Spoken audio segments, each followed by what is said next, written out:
लोकमान्य टिळक असे म्हणाले, ते हुकुमाचे ताबेदार, मुख्य पात्र वेगळंच आहे, त्याला अद्दल करायला. त्यांनी ठरवलं की हा पराक्रम आपण करून दाखवायचा.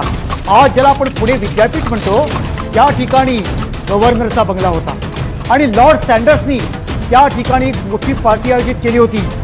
त्या पार्टीसाठी रँड जाणार होता.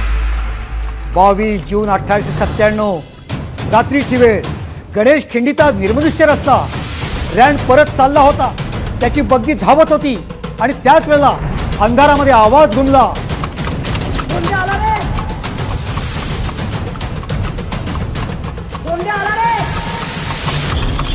ही संकेताची खूण चापेकर बंधूंनी ओळखली.